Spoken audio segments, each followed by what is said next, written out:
ChatGPT Plus is free for college students through May. Here's the thing. You've got a lot to do between now and then. Studying for finals, writing papers, trying to keep your life on track, and ChatGPT can help with all of it. It can quiz you for your econ exam, make a study guide from your French notes, plan out your meals and study breaks. It can get really specific on how you like to learn. It can even help you come up with ways to stop procrastinating. So from now until summer break, take advantage of all the ways ChatGPT can make your life easier. Restrictions apply.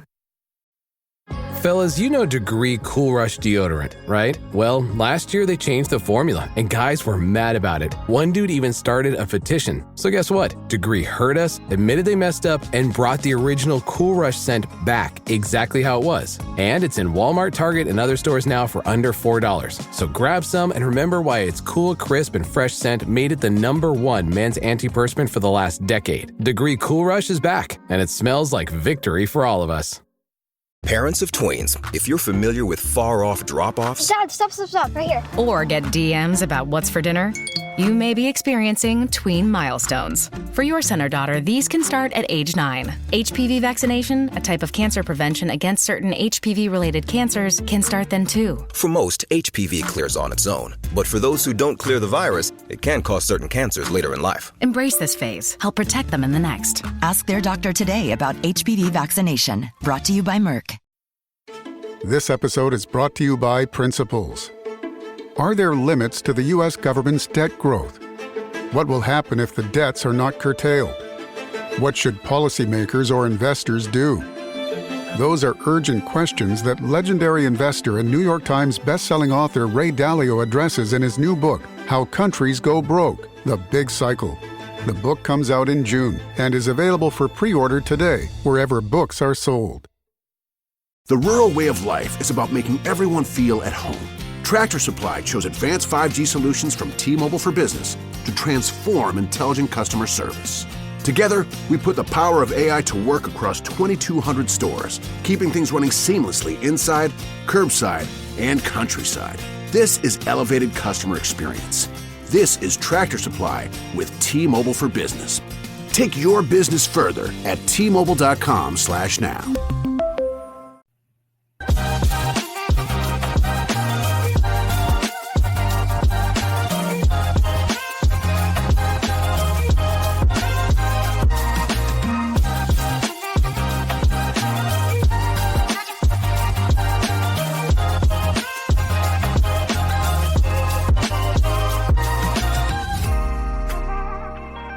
Hello, everybody, and welcome back to the Kelly Green Hour. It has been a while, but life goes on. Life happens. I'm your host, LJ Harrell, and as always, I am joined by my co-host and the newly engaged Connor. It's about damn time here on the Kelly Green Hour. Connor, what's up, man? It feels like it's been, well, it probably has been months since. The Eagles did win the Super Bowl a little over 3 months ago, but. How's life treating you, man?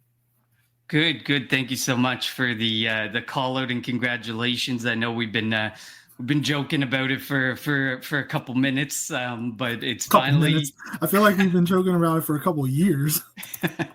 But it's done. It's over. It happened. So thanks so much, man. I know life did get in the way, and we haven't been able to react since pretty much a pre-free agency show that we did a while back. So, we're going to rapid fire I called it the Mega Eagles Offseason Reaction Show because we're going to hit free agency. We're going to hit the draft. We're going to hit the undrafted free agents. We're going to hit the schedule release, the Sirianni extension. The tush push. Maybe briefly. I think that might have been the most overly talked about and waste of time in meetings this year. But yeah, we'll talk about that too because it lives on. It does, at least for another year. Before we get started into everything that's happened so far in the offseason for the Philadelphia Eagles, as always, follow us on Twitter at Kelly Green Hour. Follow Connor on Twitter at Connor10. Follow me on Twitter at LGHerald54. Follow the Eagles Pinpool Network on Twitter, YouTube, Facebook, wherever you get your podcast at Eagles Pinpool Network. And then if you're tuning in live, let us know your thoughts on the offseason thus far. And we know the schedule. I already have a game I'm going to. It'll be in Minnesota in October. I can't wait. I'm looking forward to that. I wanted to go to Buffalo, but being that it's in the end of December, I don't know if I want to trust that Buffalo weather. But so we can dive into that when we get to the schedule. But yeah, let us know your thoughts on everything that's happened so far in the Eagles off season. But yeah, Connor, like you said, we're going to jump in. We're going to hit a bunch of things. And now that we're back into it, we'll be able to get into during the off season, at least regularly, like once a week before we hit, preseason OTAs and whatnot. And just get our thoughts in what we're feeling about the Eagles so far. But yeah, let's jump into the free agents. They didn't make any spectacular free agent moves like last year signing Saquon Barkley. The biggest surprise to me was, and it did happen technically during free agency, was when they traded CJ and I was upset about that. The 2 times CJ has been on the Eagles, they've been in the Super Bowl. They won it. He brings the boom, as a lot of people like to say. He brings that tenacity. He brings the swag to the Eagles secondary, and I really, really hope that does not hinder this secondary. We know that the starters are going to be Quinyon Mitchell at one corner. And Darius Slay's also going too, by the way. But we know Quinyon Mitchell is going to be the number 1 corner. Reed Blankenship's going to be one of the safeties. Cooper DeJean's going to be playing in the slot most likely. I wouldn't move him from the slot, by the way. I would keep him there. That's where he's best equipped. Now we need to figure out, is it Adoree Jackson? Is it Keely Ringo? That's going to be the corner opposite of Mitchell. Is it going to be Sidney Brown? Is it going to be Andrew Makubu, one of the draft picks? Is it going to be Justin Simmons if they sign him after June 1st? There's a lot of question marks in the secondary, and it's crazy because last year it was solidified, the secondary. Now we have a bunch of questions, and we'll have to see what happens. But yeah, I think for me, right off the top, trading CJ was the biggest surprise to me. And the one thing I noticed was when it happened, unlike when in 2022 when CJ didn't re-sign here and he talked a lot, he said it was amicable. My thoughts are, when they gave Saquon the contract extension, he went and said, hey, can I get some more money? They said, unfortunately we can't do it right now. He has to be traded. He just wanted to be traded somewhere that he has a chance to win. It happened. I think that was more of an amicable thing between CJ and the organization, and that's why we haven't really heard a lot from CJ's camp in terms of why he's not going to be back. Yeah, he did. That was definitely the biggest surprise move when that deal was made. It took a while to sink in. I don't think I was as upset by the deal as maybe you were. I know when it first came out, you were all over some of our chats with some frustration about it. And I get it because, we saw life without him, and it felt like he was a lifeline. It felt like he was a source of energy, and especially with such large turnover in the defense on both sides of the ball this offseason, you would think that you would want as much continuity as you can continue to have in both of the rooms that you can possibly keep. So it did feel like a weird move, especially for a guy like Kenyon Green, who's really been just underwhelming. And I know that, Howie Roseman has taken a liking to these reclamation projects on the offensive line, with Mekhi Becton last season. And if you go back through the years, there's always been a guy he's been willing to get in the room and see what they have. Kenyon Green is more of a left guard, though, so it'll be really interesting to see. This isn't like the same reclamation project with Mekhi Becton unless you can get him over to the right side on right guard and then put him at war with Tyler Steen again. Poor Tyler Steen's fighting for his job every year, despite when he's been pushed into the position. He's been extremely reliable. He's been really good when he had the opportunity to cover for Mekhi Becton last year when he was hurt for a couple games. So it is weird that the move felt weird, but then in the Howie mentality and in the Howie way, it just felt like, okay, I see it with the Kenyon Green. I kind of get it with Chauncey Gardner-Johnson. He's got a couple options that we're going to bump up his guaranteed money or his salary for 2025 and 2026 come September. So I get it. He's looking towards the future and, maybe a Jordan Davis extension, a Jalen Carter extension, Reed Blankenship extension, as much as we may kind of loathe him on this podcast. He's due to make some money, so he's going to get his extension. Saquon Barkley got that big extension this offseason.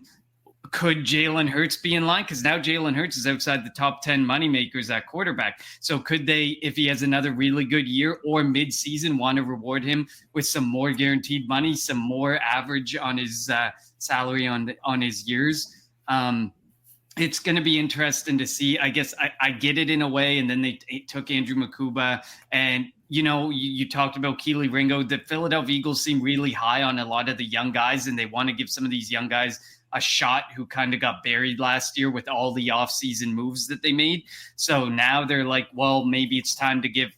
I thought Sidney Brown was going to step into the starting role. And then when they got Makuba, I was like, okay, cool. I know we're going to dive into him a bit later, probably in our draft portion, but I was like, okay, cool. I can get behind that. I know that there's some other guys who bring some energy. There's a lot of young guys in the building that are probably hoping to step up and show they can bring the energy that we might lack or lose from moving on from Gardner Johnson. But yeah, it was definitely, it shocked me. And it took me a couple weeks to kind of get it together. But I've seen Eagles Eric did a breakdown of this is why they traded him. And he is a liability in coverage. He did give up 10 of the Eagles touchdowns on defense last season. But I mean, the energy he brought, some of the swag, some of that pop in his game, it's something we're definitely going to miss, but we maybe got better because Makuba's a much better coverage safety. What's Sidney Brown going to bring? He got injured. We didn't really get a chance to see him. Maybe the Eagles have seen enough that they're confident him and Makuba can take over the Gardner Johnson role and us be just fine. And safety's never been a position we've really valued. So, I mean, to move on. Well, I mean, the couple times that we have valued it, Malcolm Jenkins, we won a Super Bowl. CJ, we won a Super Bowl. So, I mean, it goes to tell you that it is a very important position. And even if the Eagles don't, quote unquote, value it, they probably should, because it is a very, I mean, you have to have somebody back there you can trust. They trust Reed Blankenship. I still come to the, my thinking there is he's still a third safety. I wouldn't want him to be a starter. I still think Justin Simmons is a possibility. They want to probably see it with OTAs coming up. They want to see, where Sidney Brown stands in his rehab, see what Andrew Makuba is able to do. My big thing with Sidney Brown is we've talked about it, he's a heat-seeking missile. But he misses a lot of tackles because he goes in there and trying to kill somebody. And that you don't necessarily want that back at the safety position. I don't know if they necessarily want to, maybe move Cooper DeJean back to safety eventually, but as of right now, I mean, he's the best cover. He's the best, slot corner in football right now. So I'm not moving him from there. Maybe if they go to base defense with just 4 DBs, they put him on the outside. But you're going to primarily play 3 corners. He's going to be at the slot. That's going to be important in terms of who's going to play on the other side. Makuba also did play some slot at Texas. So maybe, just maybe, like you said, we're going to talk about him next segment, but maybe that they'll put him at the slot if Sidney Brown is capable starter, or if they bring in Justin Simmons and let DeJean play on the outside. So in terms of the free agents, A.J. Dillon, Adoree Jackson, Josh Uche, Azeez Ojulari, Harrison Bryant, Kendall Lamb, Matt Pryor, Kyle Granson, just to name a few. And you mentioned Kenyon Green. I do think they're going to give Kenyon Green a shot at the right guard position. I know you said he's primarily a left guard, but what's the one thing that Stoutland likes? Versatility. So if he's going to just be a left guard, he's not going to make the team. So you're going to have to go out. You're going to have to play around. You're going to have to try the right side of the line. I mean, that's one of the primary reasons why Andre Dillard wasn't here anymore, because he pretty much was strictly a left tackle. Remember, they tried to play the right tackle one time, and that didn't work out. That worked maybe a half. So of the guys that I mentioned, I was calling for Azeez Ojulari. If you remember, I was big on him and the Eagles potentially signing him. So I think putting him with the Georgia boys. They have so many Georgia guys on this defense. It's crazy. Lewis Cine, Carter, Davis, Nolan Smith, Nakobe Dean, and they might feel good about Nakobe Dean's rehab. I still tend to think he's going to start out on PUP, but you never know. Keely Ringo. I really, really wanted Malachi Starks. And again, Baltimore, of of course, he went to the perfect spot for him. But I'm a big Ojulari fan. He's not that great against the run, and that's something that they're going to have to figure out because Brandon Graham was really good against the run. And obviously he's not back with his retirement, even though I really tend to think that he might find his way back onto the roster. I'm just saying. Never say never. Never say never. But I'm big on the Azeez Ojulari signing, and I think he has a chance to put up numbers. And again, like you said, how he likes to sign these low risk, high reward guys. He a lot of 1-year contracts. Jalen Carter is going to get a monster contract next offseason. So he's not trying to handcuff him. Maybe Ojulari, Uche, somebody, all these 1-year contracts, one of them kind of step up. He'll be able to bring, 1 or 2 of them back. But I would like to see what Ojulari is able to do, on this team with this defense and this scheme. And again, Justin Simmons could potentially come in. A defensive end out there that's available could potentially come in. We'll see what happens. Somebody that's comfortable in the Vic Fangio system. Yeah, I mean, you can definitely tell this is a team in transition because he went out there, he signed, you named just a handful of them, but there's about 10 or 12 guys that they signed to just 1-year contracts. And then they went in, and this must have been one of the largest draft classes they've left with because they ended up coming out. Yeah, they ended up coming out with 10 draft picks, plus they gave over $180,000 guaranteed, which is significant money to 3 undrafted free agents. So you can tell this is a team that's in transition. You can tell that they know they've lost a lot of people and that they got to rebuild the pipeline and rebuild the system with some of the players that they brought in. And you can tell this is going to be, I think, a very competitive OTA, a very competitive training camp, and a pretty competitive preseason for the guys who are competing for roster spots. You can tell, like you said, versatility is key on the offensive line. You can tell it's going to be interesting to see what Jeff Stoutland does with these guys, because a lot of these guys are coming in exclusively playing one position. I know Drew Kendall, we all hit on him in the draft pick portion. He's an exclusive centerman, has some experience at guard, I think, in high school, but he was a guard. He mentioned he was a guard at Boston College before he switched to center because they needed one. He went into Boston College as a guard, so he can play both. Yeah, so exactly, and which is good. But then you look at like Keegan, who we drafted last year. He's pretty much hasn't done a whole lot on the right side of the line. He's pretty much stayed on the left side as a left guard. Then you talk about you had Kendall Lamb coming in, and he was going to be potentially, swing tackle. And then they went out and they got 2 guys who have massive swing tackle experience, or one with big swing tackle experience in Miles Hinton that they drafted. And then they got, then they went out and drafted Cam Williams, who's going to probably go to right tackle. And then they got Holland Pierce as a UDFA, who's going to be a swing tackle option too. Like, they're definitely going to look for versatility, but I think it's going to be really intriguing internal on the inside of the offensive line to see, like, Kenyon Green, what can you do in other positions? Keegan, what can you do in other positions?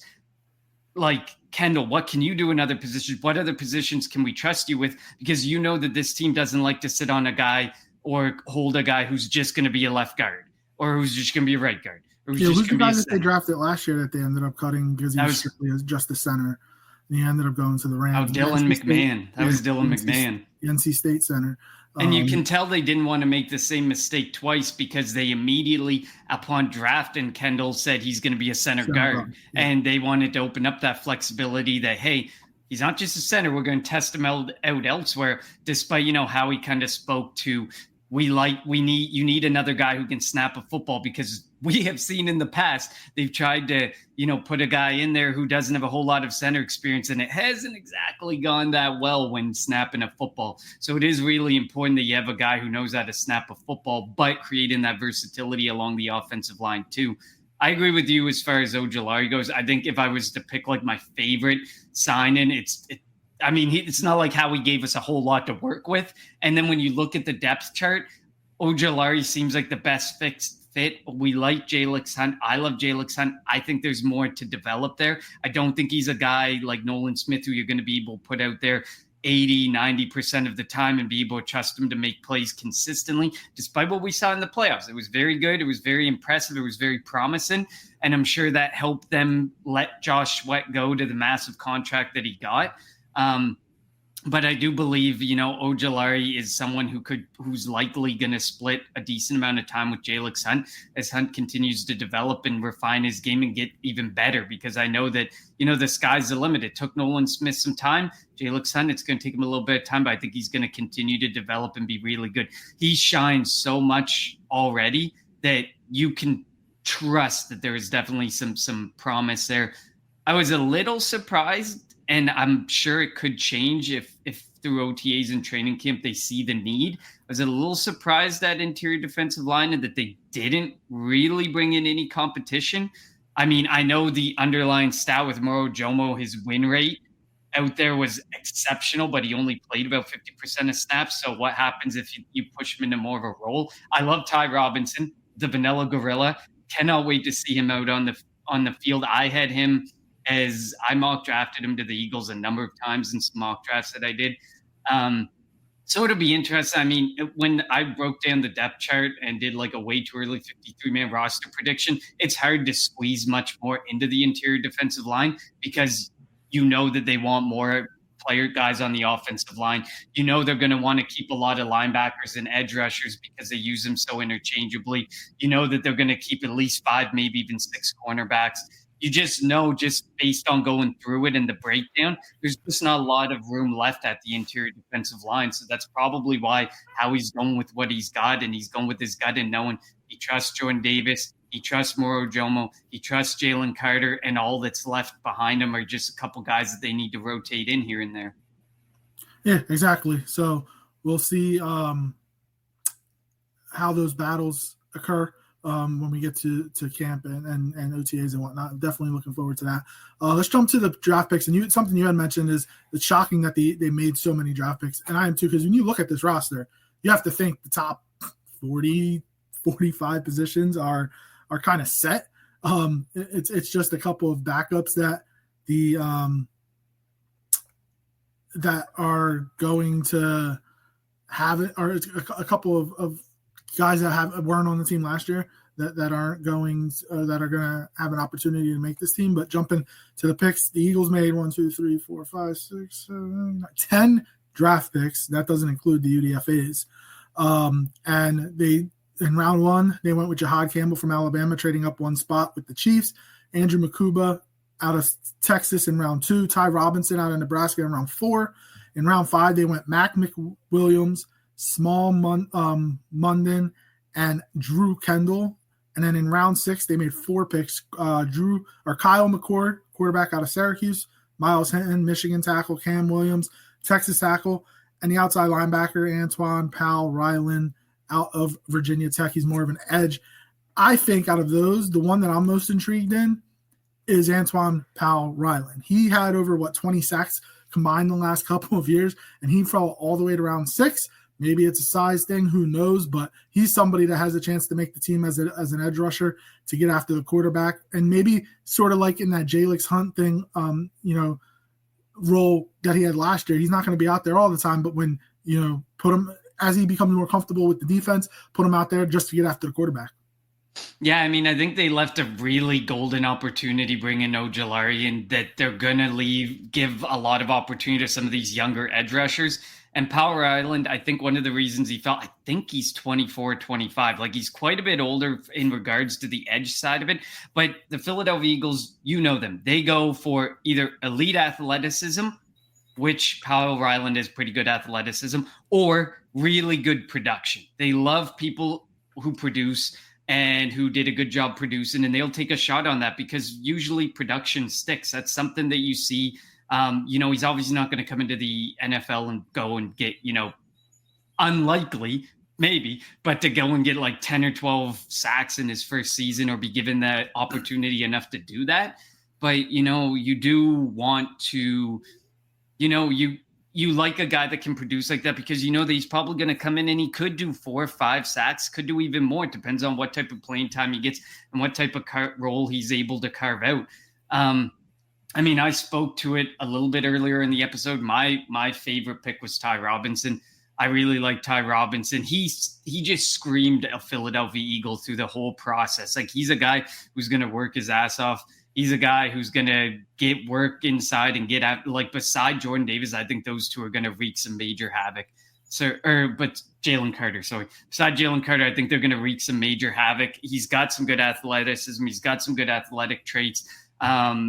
Decent production out of Nebraska. So, I mean, it'll be interesting to see. But like you said, 10 picks is a lot. And it's rare, very rare to see the Philadelphia Eagles in that first season after drafting guys not give them a chance. So you almost have to assume all 10 guys or a high number of these guys are going to make this roster year one.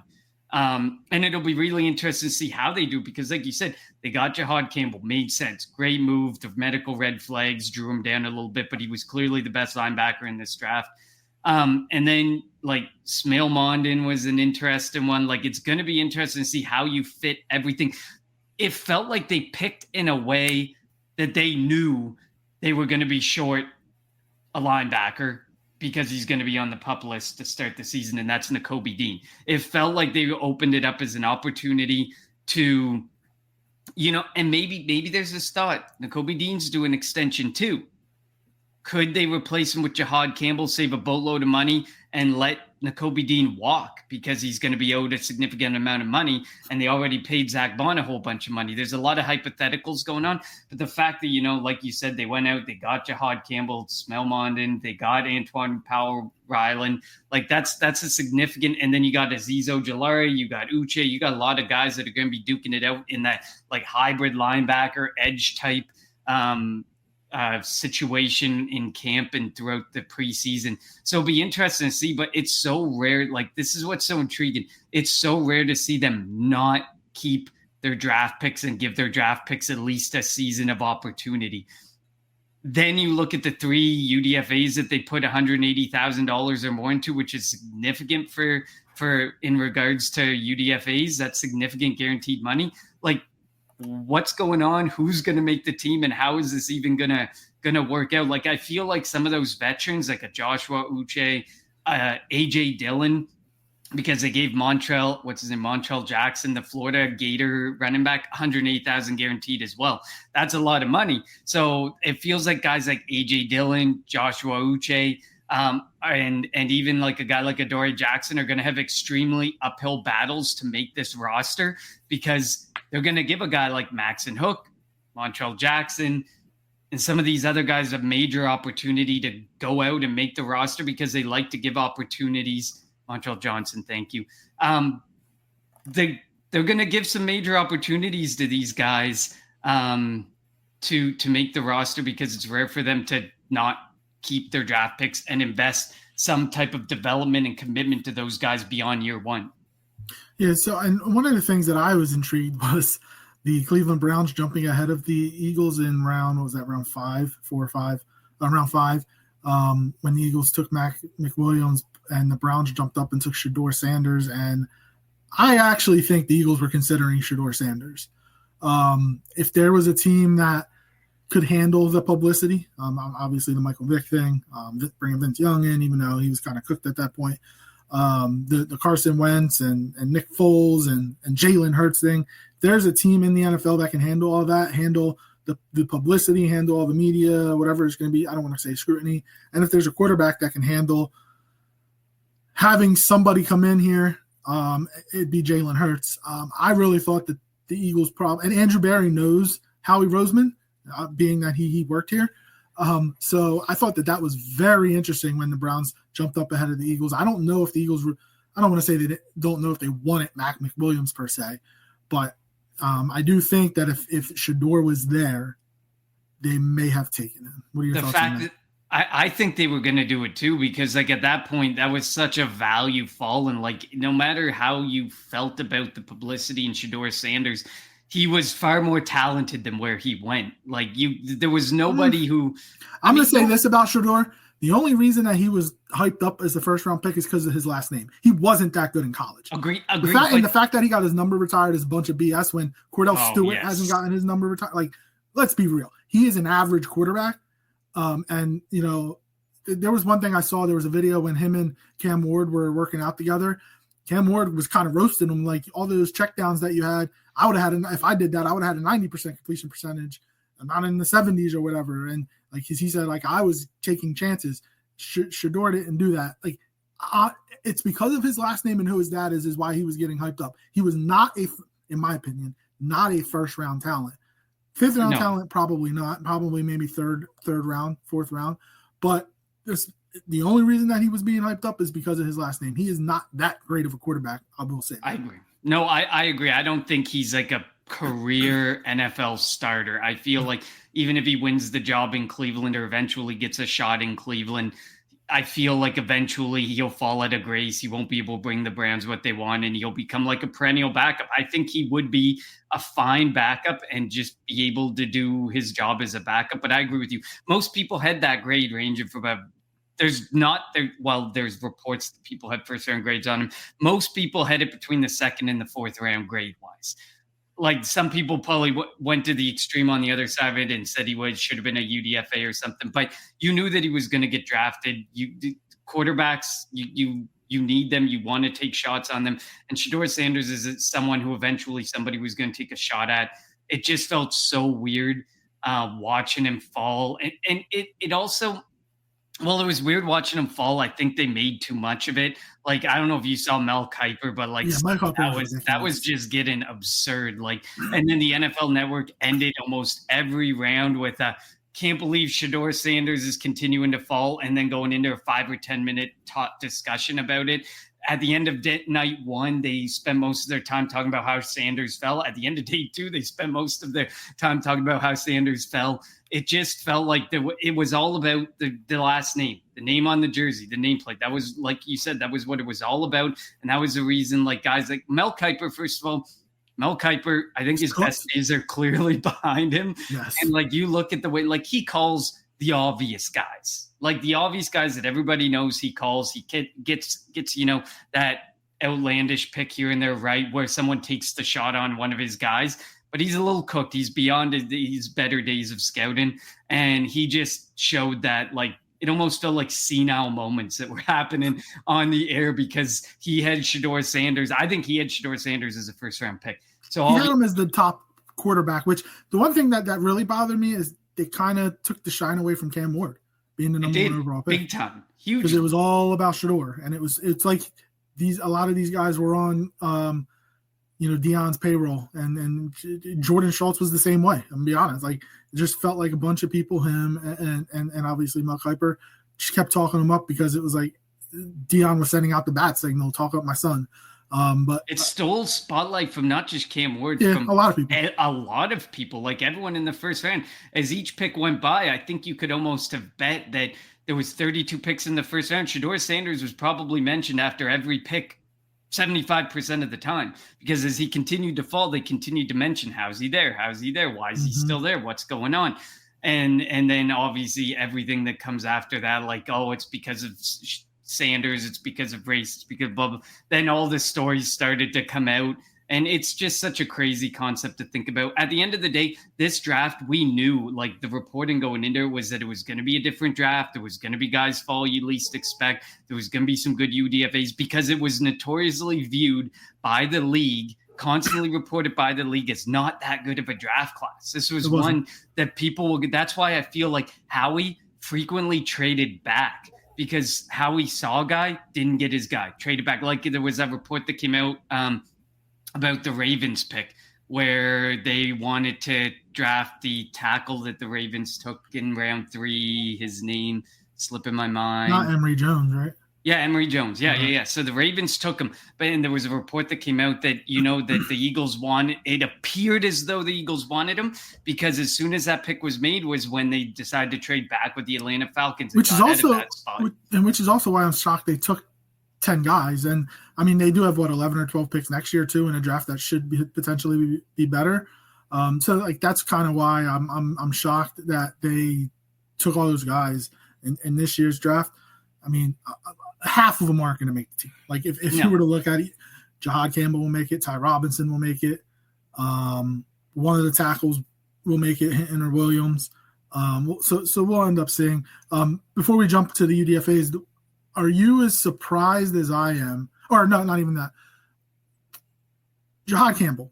is he going to primarily play off the ball linebacker or be an edge rusher? I think that he's going to be an off the ball linebacker. I mean, he can go sideline. He can do both. He can be like Zach Bond. You're going to have a replica of Zach Bond.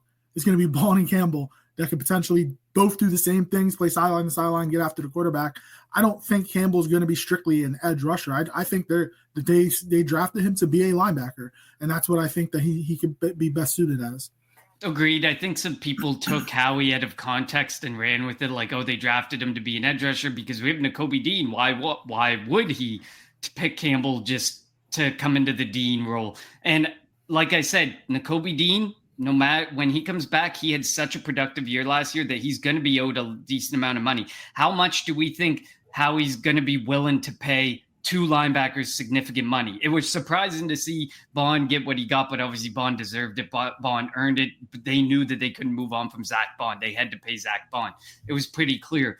But like I could see a way where I think long-winded, but yes, I think he's going to be an outside linebacker. I don't think he's going to be primarily an edge.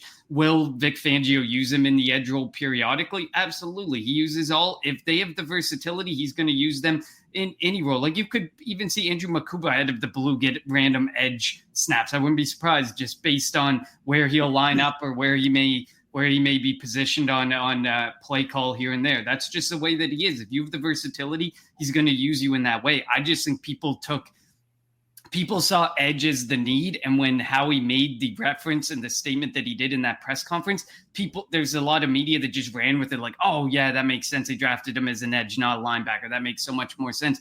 Whereas I can see a way where I don't think that Nakobe Dean's going to be ready for the start of the season. I think he's going to start on PUP just like you thought. And I think Jahad Campbell's going to get an opportunity to show what he's got and potentially take. Yeah, assuming he's ready too, of course, because he's got the injury history. But I just feel like he could, if he can stay healthy and show that he can be just as good, if not better than Nakobe Dean, that opens up the door to move on from Nakobe Dean. And I think that also means like, that there's some big extensions coming up. If you're going to prioritize the extensions, Jalen Carter, priority number one. Nakobe Dean definitely wouldn't be on that same level, but Nakobe Dean may earn himself $15 million a year as a linebacker. Can you afford that with the $20+ million a year that you're going to give Jalen Carter? I feel like this draft was based on how he wants to give shots to a lot of young guys, see what he's gotten a lot of these young athletes, young, highly productive guys in college. And if they can crack the roster, it allows him to move on from somebody else and save some of these major extensions down the road. I think some of these were made with down the road. Who do I have to extend? Who can I replace with someone through the draft that we may not at this point be looking at as someone who can be replaced? And so that's why I think they took the 10 picks. That's why I think next year I wouldn't be surprised if they ultimately take 8 to 10 picks again, because he's looking to save money because there's a lot of big extensions coming. There's a lot of dead money over the next few seasons. He's got to save money where he can. And I think that he's looking to do that with developmental athletes or highly productive college players through the draft. And if you look at the defense now, I mean, they went from having Brandon Graham, Darius Slay, Fletcher Cox, a bunch of guys over 30 to everybody's under 30 on the defense. I think it's the youngest defense or second youngest. I think Zach Bond is the oldest starter. Is Zach Bond the oldest starter, if I'm not mistaken? You got Quignon coming in year 2, DeJean year 2, Sidney Brown would be year 3, Kaylee Ringo year 3, Carter year 3, Davis year 4, Smith year 4. Halliday presents in the red corner the undisputed, undefeated weed whacker guy. Champion of hurling grass and pollen everywhere. And in the blue corner, the challenger, extra strength, Halliday. Eye drops that work all day to prevent the release of histamines that cause itchy allergy eyes. And the winner by knockout is Halliday. Halliday, bring it on. Morning decisions. A creamy mocha frappuccino drink? A sweet vanilla? Maybe a smooth caramel or that white chocolate mocha. Whichever you choose, delicious coffee awaits. Start your day with bottled Starbucks Frappuccino drinks. Pick up a bottle near you wherever you buy your groceries. We off? 30 seconds of carefree bliss. Oof, like wind in your hair carefree. Oh, like using Clorox Disinfecting All-Purpose Cleaner in the home carefree. Yes! Like dog slobbing on the coffee table and cleaning it with Clorox Carefree? He's on a roll now. Spit toothpaste on the faucet? You got it. You got it. Peanut butter on the light switch. Oh, spritz, spritz. Spritz, spritz. Clorox, man. Clean feels good. Okay, we're back. Use as directed. This episode is brought to you by Amazon Business. How can you free up your team from time-consuming office tasks? Amazon Business empowers leaders to not only streamline purchasing, but better support their teams so they can focus on strategy and growth. Free up your teams and focus on your future. Learn more about the technology, insights, and support available at amazonbusiness.com. Home means something different to everyone. But with Rocket Mortgage, home can mean even more. It can mean a college education, taming your high-interest debt, even a renovation. We've made it easier than ever to use your home equity. That home you worked so hard for, now it can work hard for you. Call 800-4ROCKET or visit rocket.com to find out more. Rocket Mortgage, LLC, licensed in all 50 states, NMLSconsumeraccess.org, number 3030. Or year 3, I think, for Nolan Smith. Jalix Hunt, year 2. Like, this is a very, very, very young defense. And most, I was going to say most of the guys, but at least half the guys are coming back for second year under Vic Fangio. So you would think that Fangio is going to throw a little bit more at them. And again, we'll see what happens after June 1st. Justin Simmons is an older guy. He's at 31, I think, 32. So and he knows the Fangio system. So we'll see what happens in those terms. And then on the offensive side of the ball, the only position they're changing is right guard. Everybody else is back. Dallas Goedert came back on it most likely will be his last year in Philly on a reduced rate. Jalen will probably get a new contract next year, would be my guess. A.J. Brown, Devontae Smith, Saquon Barkley are coming back on a new deal. And then obviously the line, Mailata, Dickerson, Juergens, and Lane Johnson, who also got an extension too. So yeah, a lot of these picks just feel like depth and developmental guys, and to see what you can do for the future, because Miles Hinton screams Fred Johnson replacement. He's a swing tackle. He played left tackle. He played right tackle. And then you look at a guy. Then you look at Cameron Williams. You kind of have to believe the fact that they went with 2 tackles, plus they also went and got a high guaranteed money UDFA tackle, that they're working on that. Can we get a cheap replacement for Lane Johnson, or before we need to, invest high draft capital in his replacement? If you can find the answer in Cameron Williams or Miles Hinton or Holland Pierce, maybe you don't have to spend that first or second round draft capital to replace for Lane Johnson's, successor. You didn't have to for Mailata. Obviously, he was a 7th round pick, and he's one of the best left tackles in football. And speaking of the UDFAs, I mean, just to quickly name them all: Darius Cooper, a receiver from Tarleton State; Lance Dixon, linebacker from Toledo; Maxon Hook, who played with Quinion Mitchell in the secondary at Toledo. He's a safety. Brandon Johnson, Oregon DB; Montreal Johnson, Florida running back; BJ Mays, Texas A&M DB; Taylor Morin, wide receiver from Wake Forest; Holland Pierce, Rutgers, offensive lineman; and Shunderick Powell, Central Arkansas, running back. And you mentioned just maybe they are just throw a bunch of stuff at the wall. Let's see what can stick. And fortunately for a Pierce and Hinton and Cam Williams, Lane Johnson should be good to go for 3 years, hopefully. Obviously you don't want to. Seems like 2 or 3 years, depending as long as he doesn't get a significant injury. Yeah, and I was gonna say, knock on wood, the Eagles have been really healthy. I mean, in 2022 they had 22 of 22 starters in the Super Bowl. Last year, 21 of 22 starters in the Super Bowl. So let's knock on wood that the Eagles continue at that pace to stay healthy. Whatever's working, whatever Sirianni is doing, everybody complains about how nobody plays in the preseason and they have hour practices. It's working. Who the hell cares what they're doing? It is working. Stop complaining. They're a Super Bowl winning team. It's worked. They've been to 2 of the last 3 Super Bowls. They've won 2 of the last, 7, 8, whatever it is, Super Bowls. Let them do what they do. They are up there with the Chiefs of this era in terms of just productivity. There's only one team, obviously, is the Chiefs that have more wins and whatnot, have been the quote unquote gold standard in the NFL. Well, the Eagles are up there. They're not number 1, obviously. That would be the Chiefs, but they are a team that continues to just go after it and continues to win. And it's going to be key how we replace some of the guys that he's lost in his front office. Joe Douglas is back. They lost a couple of guys to the Raiders. So we'll see what happens. But as long as you have Howie here, you have a shot. Oh, absolutely. Every year teams poach guys from our head office because they want to find the next Howie Roseman. They want to find that guy who's inside Howie's brain enough to be able to be that guy. That's why you see them get pulled away. It's like, how's Howie doing this? How is this happening? We want you. It's kind of like trying to get inside the mind of a madman, of a psycho almost. And you're not going to fully get to what makes Howie click and how's Howie able to do what he's able to do. But it's also, we've seen that there's a lot of teams complaining about it. It's also Jeffrey Lurie's willingness to spend money up front. He's willing to say, pretty much write a blank check for every offseason to Howie and say, go get me a Super Bowl, go get us wins, get us whatever. Here's the signed check, because everyone's going on about, like, you see the situation in Cincinnati. They want to kick the can down the road with money. They don't want to foot the bill up front. Mm-hmm. They don't want to do that. That's why, they're in this thing with Hendrickson. And they were in this situation with T. Higgins and stuff Jamar like Chase, Jamar Chase. Like, it's really hard for teams when your owner is not bought into it. So Howie has clearly sold Jeffrey Lurie.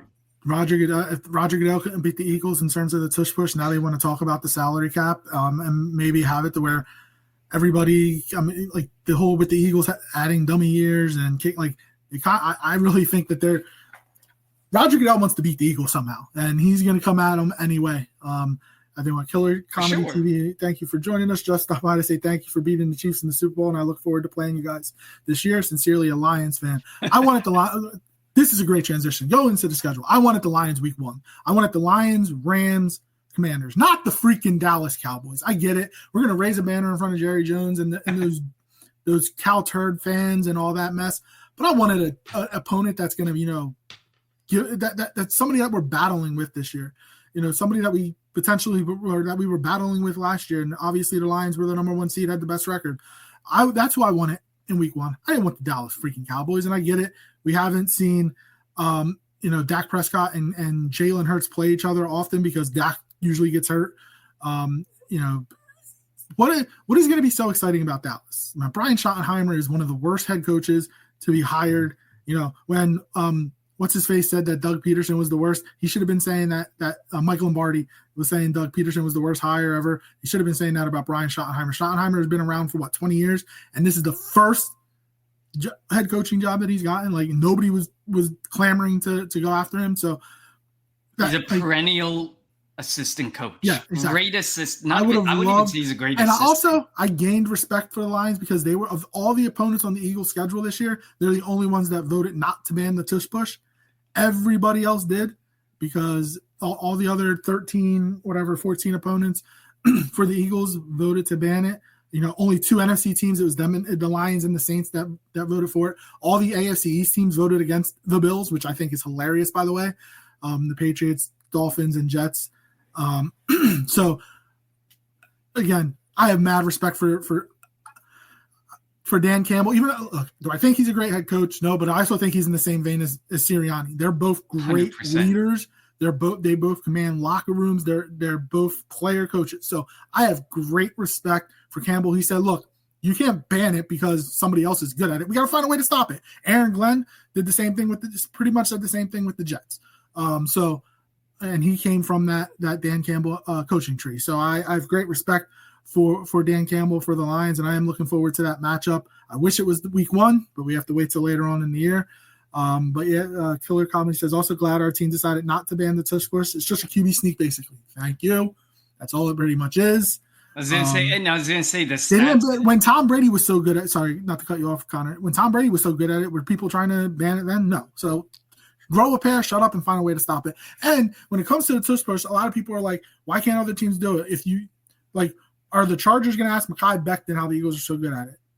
Sure, he can try, but you don't have Mailata and Dickerson and Johnson and Jurgen. Like you don't have a quarterback that squats 600 pounds. Josh Allen is a huge guy and he can't run the tush push. So obviously something is, you don't have the proper personnel for it. So you can't, if you're going to ban the tush push because the Eagles are good at it, are we going to ban Tyreek Hill because he runs faster than everybody else? Are we going to ban Patrick Mahomes from throwing the ball down the field because he does it better than everybody else?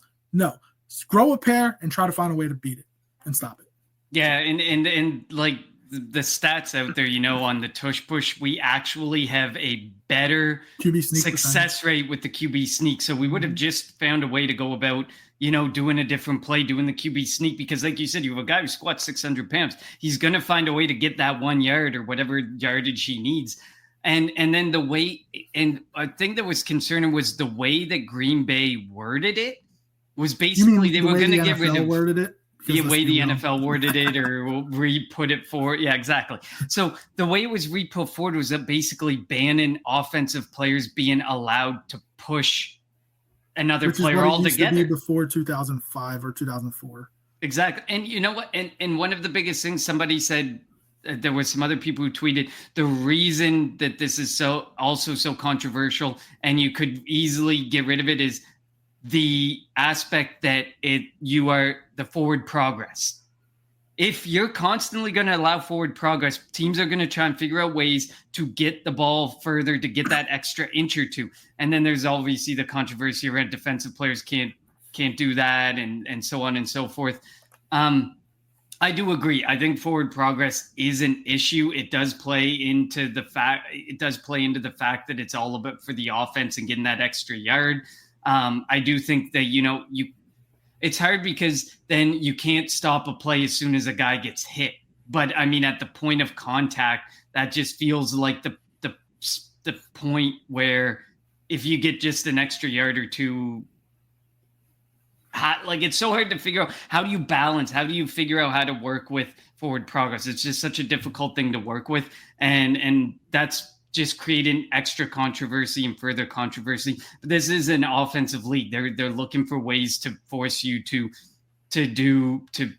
get more yardage, to make the pace of play quicker. And they don't like the tush push because it's 1 yard here, it's 1 yard here, it's 1 yard here. It's just enough to get you the yardage that you need. But to think that we wouldn't just turn to the QB sneak and get the 1 yard we need in any other way, especially now that the fullback is alive and well in Philadelphia, you're going to find a way to get the yard that you need and be equally productive. And they also signed Harrison Bryant, who took snaps for, Cleveland, pretty much in their version of it. So they would have found a way. But looking at the schedule, I mean, the first 5 games of the schedule are going to be key versus Dallas, at Kansas City versus the Rams, at Tampa, where we can never win, and we always seem to play in Tampa in September when it's 185,000 degrees. And then at home against the Broncos, those first 5 games are going to be pivotal. I do like that the Eagles have a midway season bye. We thought that the early bye was going to be a deterrent for the Eagles last year, but that obviously helped them. I'm going October 19th. I'll be in Minnesota for the Eagles-Vikings game, so I'm looking forward to that, my first time in Minnesota. Like I mentioned, I wanted to go to Buffalo, but that being a December 29th game after Christmas, I'm not trying to get to Buffalo in 8 feet of snow. I was hoping for potentially Green Bay or LA, but those being Monday night games kind of suck. That Black Friday, the Eagles are playing on Black Friday. Eagles play on Thursday, Friday, Saturday, Sunday, Monday this year. Every day of the week except Tuesday and Wednesday when there aren't any games this year. So being the Super Bowl champs, being the team that we can call quote unquote America's team, because they're going to be all over national TV. Them and the Chiefs, obviously, the Commanders, the Cow Turds, as usual. I don't know why. It's so annoying. But looking at the schedule, 2 things I don't like. We have the Giants week 6 and 8. Why? We have the Commanders week 16 and 18. Why? I hate that we have the Commanders so late in the season.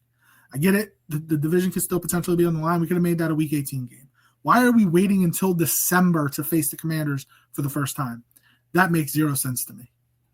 Yeah, and I mean, I think if you follow Jeff Kerr, he was putting a lot of things out about how weird this schedule was, and a lot of this is the first time in NFL history a team has had this, has had that, and the Eagles are at the forefront of being the first team. No back-to-back home games. Yeah, it's such a weird schedule the way that they put it together. They don't want to do favors for the Philadelphia Eagles, and the schedule is hard enough. We have one of the top 5 hardest schedules in the league. We didn't need the schedule makers to mess around and do weird things to make it any more challenging and difficult for us.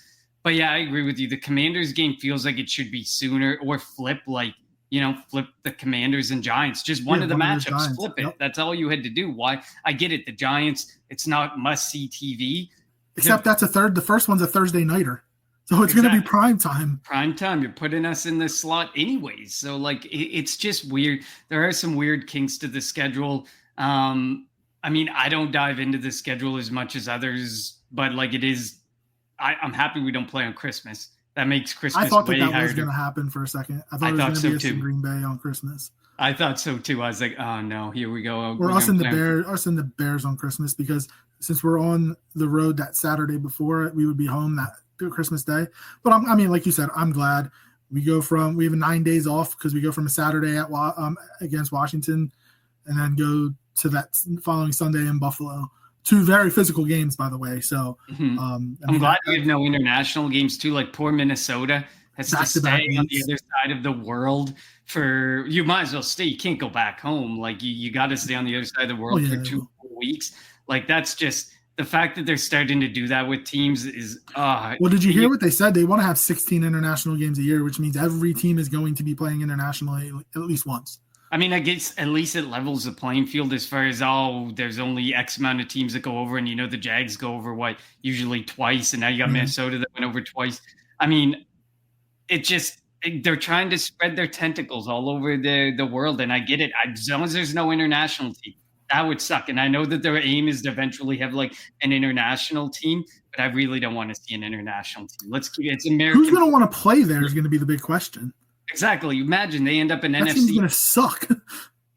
Yeah, well, that too. Like, it doesn't make sense to me to have an international team. It's American football for a reason. Keep it American with games in other countries. That's fine. Every sport's doing games in other countries. It's fine. You want to get to your game up in Canada everywhere you possibly can, but.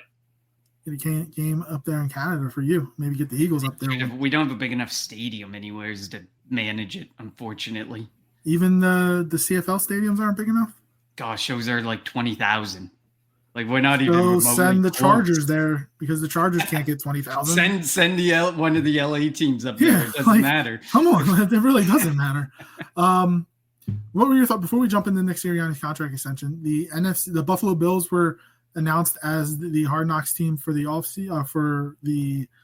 training camp. The NFC East, which I think I mentioned in our group chat like way back when that could be a possibility, is the in-season Hard Knocks. I can't believe the Giants are going to do it back-to-back years, by the way. This will be the first time that the Eagles are ever on Hard Knocks. The Eagles don't share anything, so this is going to be very intriguing, so I'm definitely interested in it. I think it starts week, I feel like 5 or 6 or something like that. I might be mistaken on that. I have to look into that. But what are your thoughts quickly on the NFC East being the Hard Knocks division?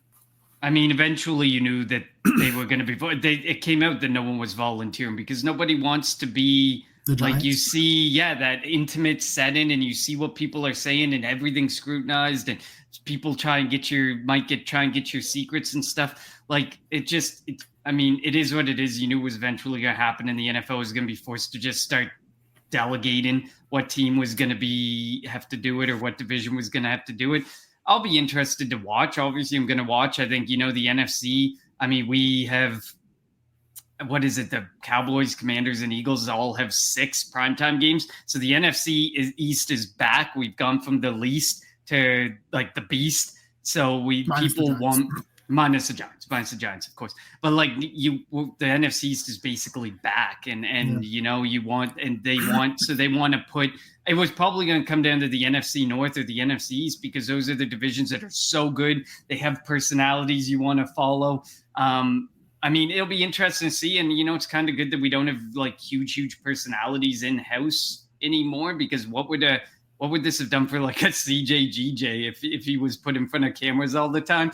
Like, it would have been really interesting to watch that. But Yeah, I mean, I knew that eventually they were going to start delegating because no one's going to volunteer constantly to say, I'll go on TV, I'll put us all out in front of the camera and all our secrets out there, air our dirty laundry out. Like, you knew it was eventually going to happen. So, yeah. So I'm going to be intrigued, and then hopefully I think the Eagles are definitely smart enough not to let anything get out, unlike the Giants. So we'll see. Oh, definitely. All right, finally, Nick Sirianni gets his contract extension. We don't know the details, which with coaches we very, very rarely do. He is obviously deserving. Do you think it's 5 years? They said it's a multi-year contract. Do you think it's just a 2-year contract, 3-year contract?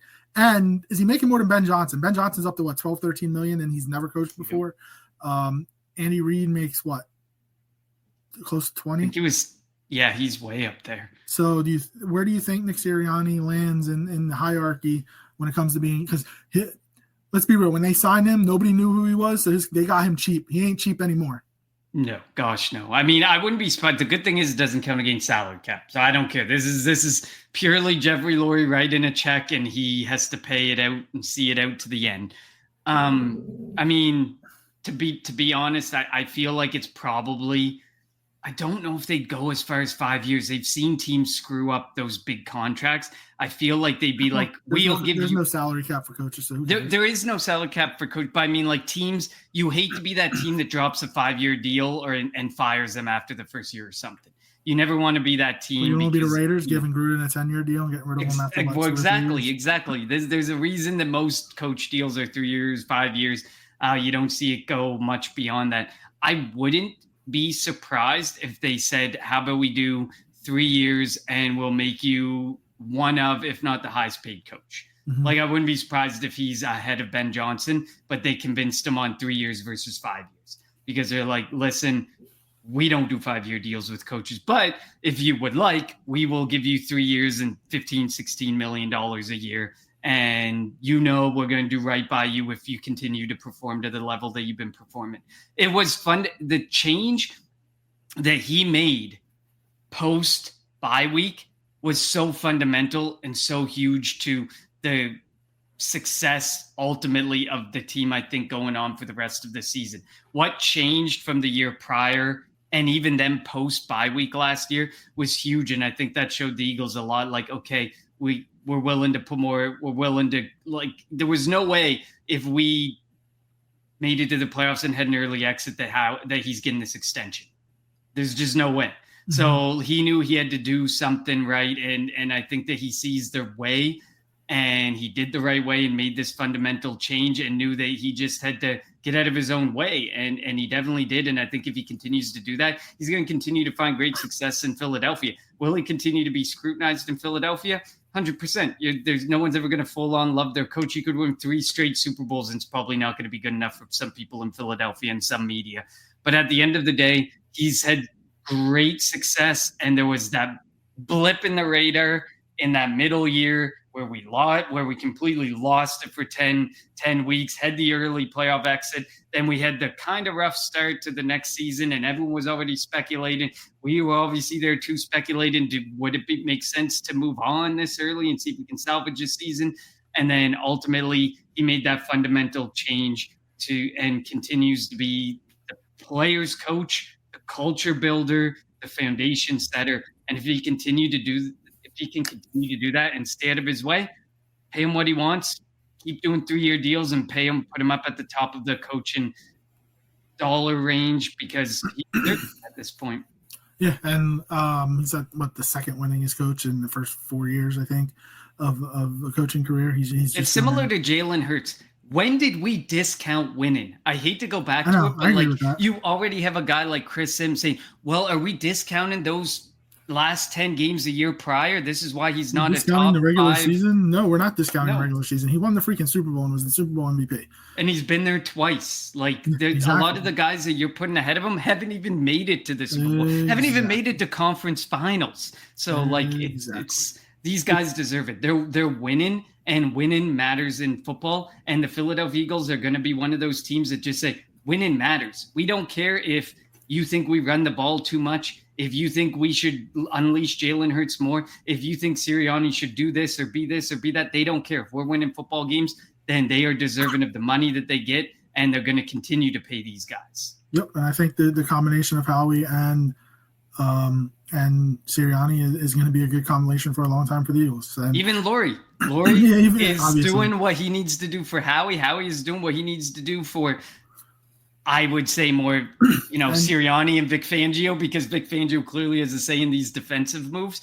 But you can tell that they're all doing right for each other, and that's the right hierarchy. It's the right everything for Philadelphia right now. And even if we start 0-2, if we lose to the Cowboys week 1, you already know that the media is going to be all over these guys and like, oh, do you think you came too early for that extension on Syria? The discussions are going to happen, but we know winning matters. We love winning. When did it stop mattering in the NFL? If you remember, after 2017, they gave Howie and Peterson extensions, and by halftime of that first game against Atlanta, the team got booed off the field. So it doesn't matter. It's going to happen. Like if the Eagles are struggling early on against Dallas in that first game, the fans are going to boo. But yes, so glad to be back here on the Kelly Green Hour.